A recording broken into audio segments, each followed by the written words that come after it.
നമസ്കാരം. രാജ്യത്ത് തന്നെ ഏറ്റവും അധികം ലോക്സഭാ സീറ്റുകളുള്ള സംസ്ഥാനം ഉത്തർപ്രദേശാണ്. 80 ലോക്സഭാ സീറ്റുകൾ. അതുകൊണ്ട് തന്നെ ഉത്തർപ്രദേശ് പിടിക്കുന്നവർ തന്നെയായിരിക്കും കേന്ദ്രം ഭരിക്കുക എന്ന കാര്യത്തിൽ യാതൊരു തർക്കവുമില്ല. അതുകൊണ്ട് തന്നെയാണ് ലോക്സഭാ തെരഞ്ഞെടുപ്പിന് മുന്നോടിയായി NDA എന്ന ഭരണപക്ഷ മുന്നണിയും INDA എന്ന പ്രതിപക്ഷ മുന്നണിയും ഉത്തർപ്രദേശിൽ കരുക്കൾ നീക്കി തുടങ്ങിയിരിക്കുന്നത്. മറ്റേത് സംസ്ഥാനത്തേക്കാളും മുൻപേ തന്നെ ഉത്തർപ്രദേശിൽ രാഷ്ട്രീയ നീക്കങ്ങൾ, ചരടുവലികളൊക്കെ തുടങ്ങിയിട്ടുണ്ട്. അവരുടെ പ്രവർത്തനങ്ങളും ഏറ്റവും വേഗതയോടുകൂടി മുന്നോട്ട് പോകുന്ന സംസ്ഥാനം ഉത്തർപ്രദേശ് തന്നെയാണ്.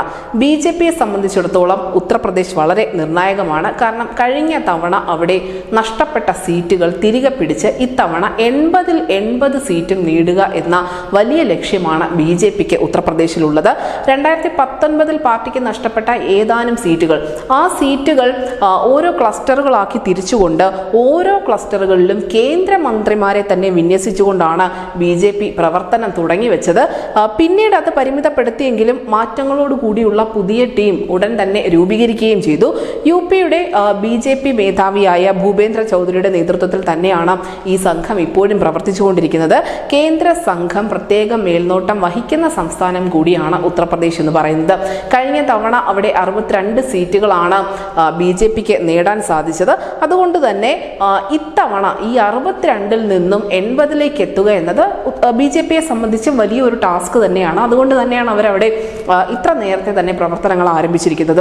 15 മുതൽ 20 വരെ ഭാരവാഹികളും സഖ്യത്തിലുള്ള കുറഞ്ഞത് 4-6 പ്രാദേശിക പാർട്ടി മേധാവികളും ഉൾപ്പെടെയുള്ള ടീമുകളായാണ് BJPയുടെ പ്രവർത്തിക്കാൻ പോകുന്നത്.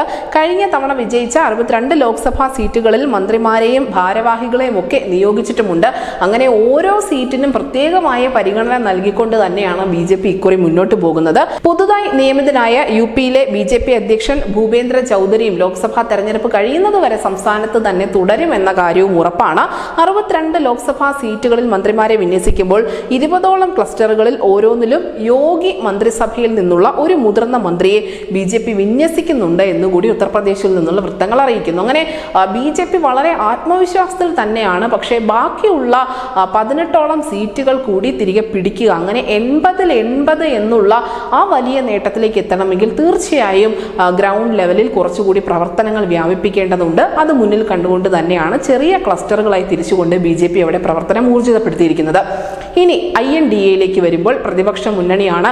നിലവിൽ അവർക്ക് അവിടെ ആശ്വാസമുണ്ട്. കാരണം കോൺഗ്രസും സമാജ്വാദി പാർട്ടിയും കൈകോർത്തിരിക്കുന്നു. രാഹുലും അഖിലേഷും ഇന്ത്യയുടെ പയ്യന്മാരാണ്, ഇനി പയ്യന്മാർ നയിക്കട്ടെ തുടങ്ങിയ മുദ്രാവാക്യങ്ങളൊക്കെയാണ് ഉത്തർപ്രദേശിൽ ഉടനീളം പ്രതിപക്ഷ മുന്നണിയിൽ നിന്നുള്ള പാർട്ടികൾ മുഴക്കിക്കൊണ്ടിരിക്കുന്നത്.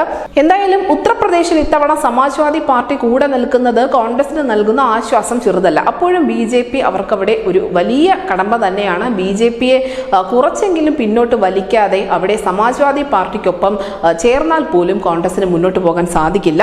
നമുക്കറിയാം 2014-ൽ ഉത്തർപ്രദേശിൽ 80 സീറ്റുകളിൽ 71 എണ്ണം നേടിക്കൊണ്ടാണ് BJP ചരിത്രത്തിൽ തന്നെ ഏറ്റവും വലിയ വിജയം സ്വന്തമാക്കിയത്. പക്ഷേ 2019-ലേക്ക് പോകുമ്പോൾ വോട്ട് വിഹിതം വർദ്ധിച്ചുവെങ്കിൽ പോലും BJPയുടെ സീറ്റുകളുടെ എണ്ണം കുറയുന്ന ഒരു കാഴ്ചയാണ് കണ്ടത്. 62 സീറ്റുകളാണ് ആ സമയത്ത് പാർട്ടി നേടിയത്. മായാവതിയുടെ BSP 10 സീറ്റിലും അഖിലേഷ് യാദവിന്റെ സമാജ്വാദി പാർട്ടി 5 സീറ്റിലും നേട്ടമുണ്ടാക്കുകയും ചെയ്തു. അന്ന് സോണിയാഗാന്ധി റായ്ബറേലിയിൽ നിന്നും വിജയിച്ചു. അത് മാത്രമാണ് കോൺഗ്രസിന് ഏക ഒരു ആശ്വാസ തുരുത്ത് എന്ന് പറയാവുന്ന വിജയം. ഇത്തവണ ആകെയുള്ള 80 ലോക്സഭാ സീറ്റുകളിൽ അമേഠി, റായ്ബറേലി അടക്കം 17 സീറ്റുകളാണ് കോൺഗ്രസ് മത്സരത്തിന് വേണ്ടി ഇറങ്ങുന്നത്. അഖിലേഷ് യാദവ് ഈ ഒരു വാഗ്ദാനം അംഗീകരിച്ചിട്ടുമുണ്ട്.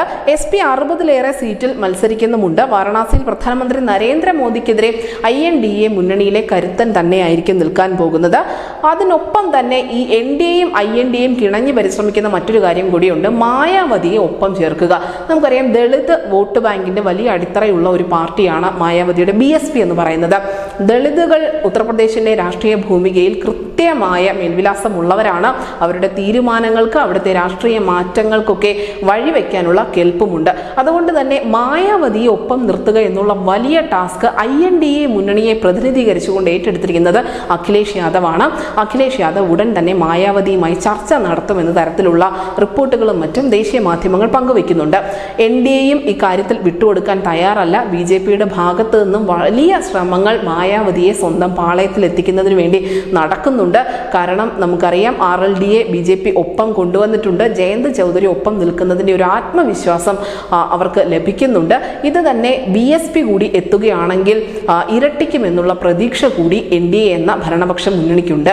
അങ്ങനെ NDAയിലും INDAയിലും മാത്രമായി ഇത്തവണ ഉത്തർപ്രദേശിന്റെ പോരാട്ടം പരിമിതപ്പെടും എന്ന് കരുതിയെങ്കിൽ തെറ്റി. കാരണം എവിടെയും ക്ഷണം ലഭിക്കാഞ്ഞ INDA എന്ന പ്രതിപക്ഷ മുന്നണി രൂപീകരിച്ച സമയത്ത് പോലും ക്ഷണം ലഭിക്കാതെ പോയ മജ്ലിസ് പാർട്ടിയുടെ അധ്യക്ഷനായ അസദുദ്ദീൻ ഒവൈസിയും ഇത്തവണ ഉത്തർപ്രദേശിൽ ഒരു ഭാഗ്യ പരീക്ഷണത്തിന് വേണ്ടി ഇറങ്ങുന്നുണ്ട്.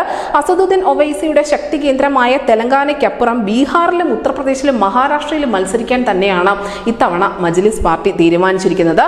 ബീഹാറിലും UPയിലും പരമാവധി സീറ്റുകൾ ഉറപ്പാക്കുക എന്നതാണ് BJPയുടെ ഏറ്റവും വലിയ ലക്ഷ്യമെന്ന് നമുക്കറിയാം.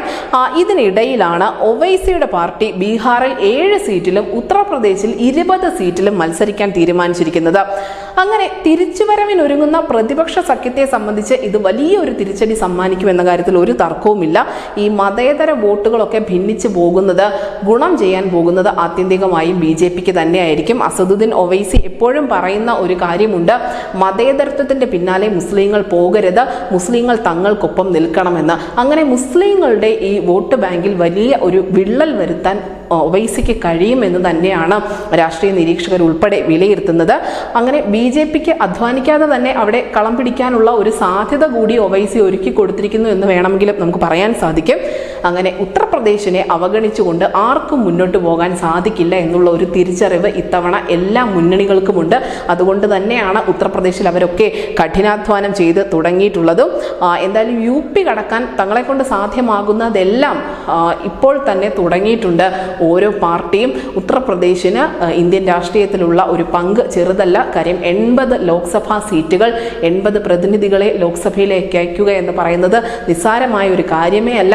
ദക്ഷിണേന്ത്യ പിടിച്ചാലും വടക്കുകിഴക്കൻ സംസ്ഥാനം പിടിച്ചാലും ഇനി രാജ്യതലസ്ഥാനവും അതിന് സമീപ പ്രദേശങ്ങൾ പിടിച്ചാലും ഒന്നും ഉത്തർപ്രദേശിനോട് മുട്ടി നിൽക്കാൻ സാധിക്കില്ല. ഉത്തർപ്രദേശിന് പ്രത്യേകമായ ഒരു രാഷ്ട്രീയമുണ്ട്. അതിനുള്ളിൽ വിജയിച്ച് കടക്കുന്നവർക്ക് മാത്രമേ കേന്ദ്രത്തിൽ സാധ്യതകൾ തെളിയുകയുള്ളൂ. അതുകൊണ്ട് തന്നെയാണ് BJP ഇക്കുറി തങ്ങൾക്ക് ലഭിച്ച ആ വലിയ മുന്നേറ്റം, വലിയ നേട്ടം അത് നിലനിർത്താനുള്ള കഠിനാധ്വാനം ചെയ്യുന്നതും. പ്രതിപക്ഷത്ത് INDA എന്ന മുന്നണി കോൺഗ്രസും സമാജ്വാദി പാർട്ടിയും ഒക്കെ ചേർന്നുകൊണ്ട് അങ്ങനെ ഒരു മുന്നേറ്റം BJPക്ക് ഉണ്ടാവരുത് എന്നുള്ള കടുംപിടുത്തം പിടിക്കുന്നതും. എന്തായാലും ഇതിനൊടുവിൽ ആര് വിജയിച്ച് കയറുമെന്നതൊക്കെ തെരഞ്ഞെടുപ്പിന് ശേഷം മാത്രമേ നമുക്ക് അറിയാൻ സാധിക്കുകയുള്ളൂ. നിലവിൽ എന്തായാലും മറ്റേത് സംസ്ഥാനത്തേക്കാളും ഉപരി തെരഞ്ഞെടുപ്പ് ചൂടുള്ളത് ഉത്തർപ്രദേശിൽ തന്നെയാണ്.